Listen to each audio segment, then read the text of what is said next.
Okay, so ngayon mga normal, pag-usapan natin yung nangyaring issue ngayon kay Andy Eigenman tsaka kay Pilmar. Actually, may mga friendship din talaga na sobrang solid eh. Alam mo yung ganon? Kasi imagine mo, hindi pa sila magkakilala ni Andy, magkaibigan na talaga sila.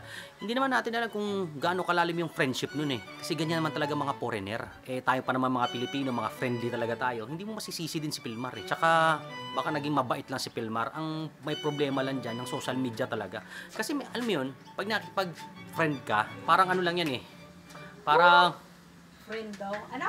Friend? Oh. Friend with benefits? Ganon? eh, malay mo kasi parang bata kayo niyan eh. Minsan nga, di ba, may mga apir-apir pa kayo na pare-parehas. Ay sus. Ganun yan. Wala ako sa mga ganyan.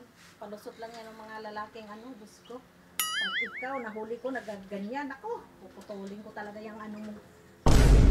Di, minsan kasi talaga, para kayong bata niyan. Minsan nga, meron pa kayong mga, alam mo yun, kailangan paras kayo, kahit nga lalaki sa lalaki, babae sa babae, nagiging friend. Totoo naman yun, di ba? Oo. Bakit palusot ka pa eh? Hindi minsan talaga ganun kasi nga friend nga sila eh. Pero ngayon naayos na sila kasi baka nilinawan na rin siguro Bakit ako minsan napanaginipan ko? May iba ka daw. Oh, ano yun?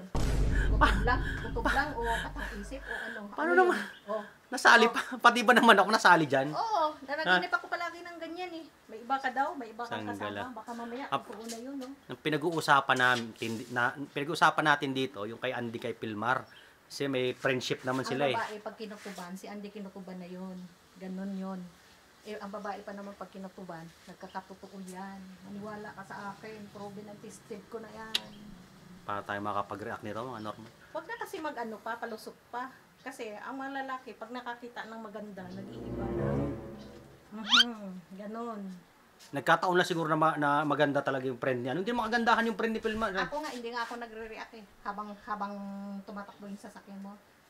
Kung saan ka nakatingin, lalo na pag babae ang driver. Huwag nga. Grabe. Pag babae Siyempre, ang driver, pinapauna mo. Pero pag lalaki, hindi mo pinagbibigyan sa kalsada. Pag babae, pinaganyan mo pa Mauna ka na.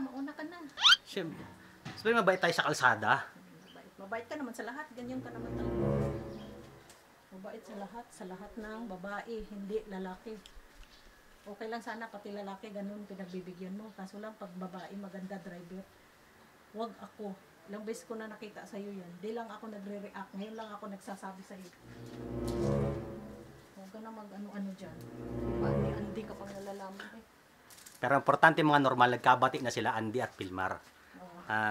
Bati sila tayo, hindi bati ngayon. Ito po, ang vlogger na disikat. This is your greatest day ever.